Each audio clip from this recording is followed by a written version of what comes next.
Assalamualaikum warahmatullahi wabarakatuh. Alhamdulillahirabbil alamin. Wassalatu wassalamu ala asrofil anbiya'i wal mursalin wa ala alihi wa sahbihi ajma'in, amma ba'du. Puji syukur atas kehadirat Allah yang mana pada hari ini kita masih diberi kesempatan untuk mengadakan bincang-bincang mengenai materi Perhimpunan Palang Merah Indonesia atau PMI. Di sini ada seputar pertanyaan, sekitar 10 pertanyaan yang akan kita bincangkan bersama dengan saya sendiri, Humairani Siregar, dan teman saya Rizal Alfiansyah dan saya Wafika Iza Pengabean. Nah, kami dari mahasiswi dan mahasiswa Winsu Medan. Pertanyaan pertama, bagaimana perhimpunan PMI bisa terbentuk dan apakah PMI tersebut berada di bawah pemerintahan? Pertanyaan tersebut akan dijawab oleh saudari Wafik. Kepada Wafik dipersilakan.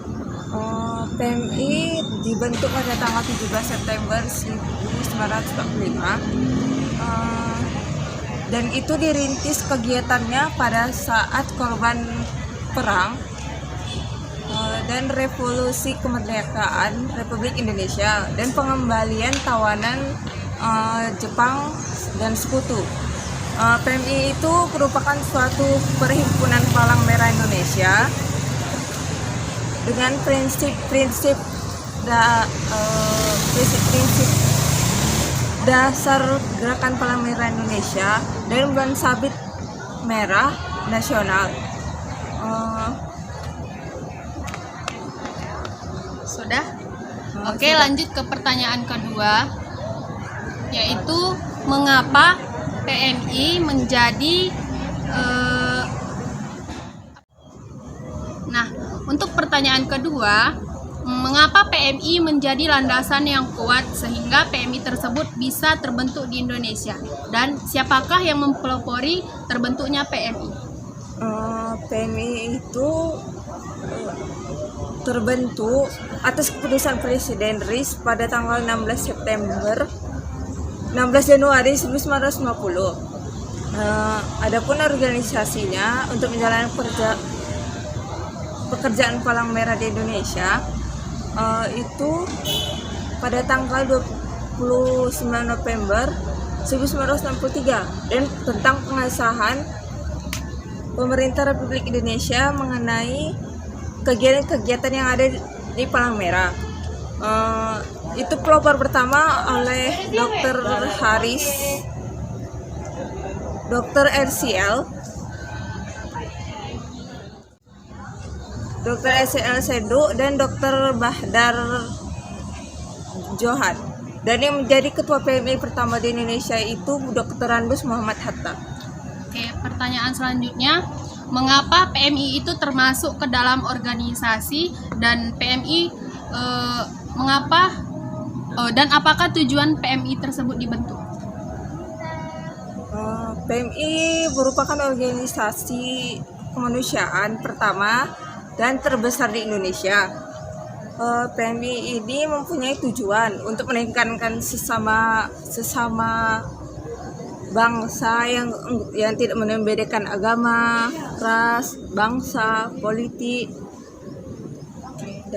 Dan selanjutnya pertanyaan berikut akan ditanyakan oleh saudari Wafik dan saya akan menjawab pertanyaan dari saudari Wafik.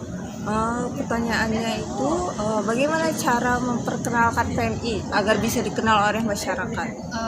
Menurut saya caranya yaitu dengan melakukan kegiatan-kegiatan yang memberikan informasi mengenai seputar PMI dan memperkenalkan PMI kepada masyarakat, bahwa PMI itu bukan hanya sekedar kegiatan donor darah semata, melainkan sebagai gerakan sosial seperti penanggulangan bencana alam dan lain sebagainya.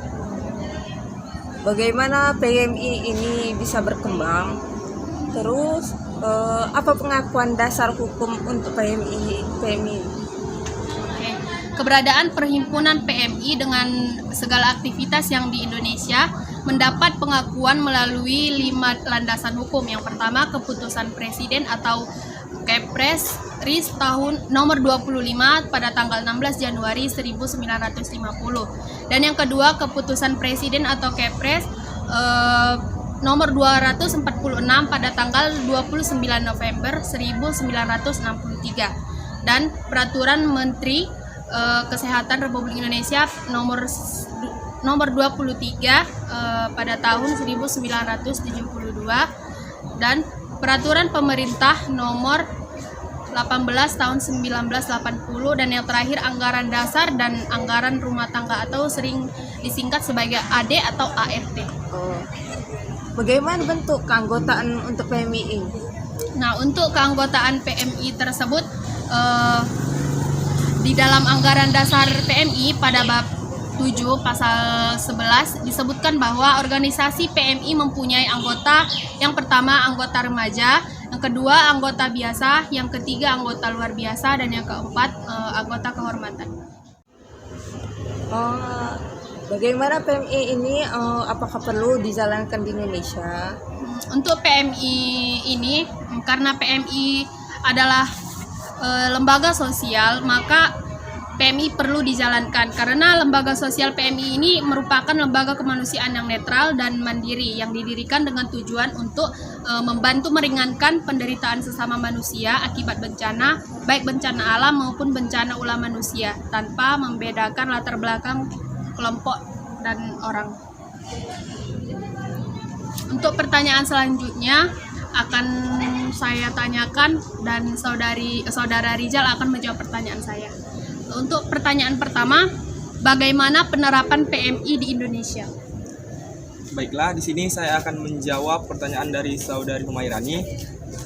PMI telah dikenal sebagai lembaga sosial kemanusiaan terbesar di Indonesia.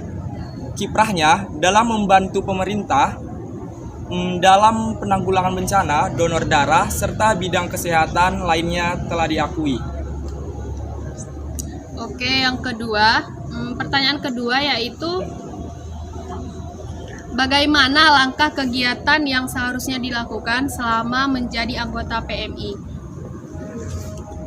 Selama menjadi anggota PMI, kita harus ikut mengembangkan dan memajukan PMI dengan menyampaikan saran kepada pengurus dan mengikuti seluruh hak serta kewajiban yang sudah ditetapkan di PMI. Oke, pertanyaan terakhir. Untuk pertanyaan terakhir yaitu pertanyaan ketiga untuk saudara Rizal, bagaimana peran PMI di masyarakat? Peran dan fungsi Palang Merah Indonesia atau PMI diharapkan optimal dalam melayani masyarakat dalam berbagai sisi sosial kemanusiaan sebagai upaya membantu tugas pemerintah. Upaya pembenahan. Pertanyaan terakhir, bagaimana peran PMI di masyarakat? Peran dan fungsi Palang Merah atau PMI diharapkan optimal dalam melayani masyarakat dalam berbagai sisi sosial kemanusiaan. Sebagai upaya membantu tugas pemerintah, upaya pembenahan di berbagai aturan yang berlaku sesuai dengan Undang-Undang Kepalang Merahan. Terus dilakukan dengan harapan keberadaan PMI semakin dirasakan oleh masyarakat dengan mengutamakan skala prioritas dan respon cepat. Oke, terima kasih kepada rekan-rekan sekalian. Cukup sekian hasil bincang-bincang kita pada sore hari ini. Semoga bermanfaat bagi kita semua dan semoga kita senantiasa meningkatkan kualitas kita untuk menyadari adanya PMI itu sangat penting. Sekian dari kami. Assalamualaikum warahmatullahi wabarakatuh.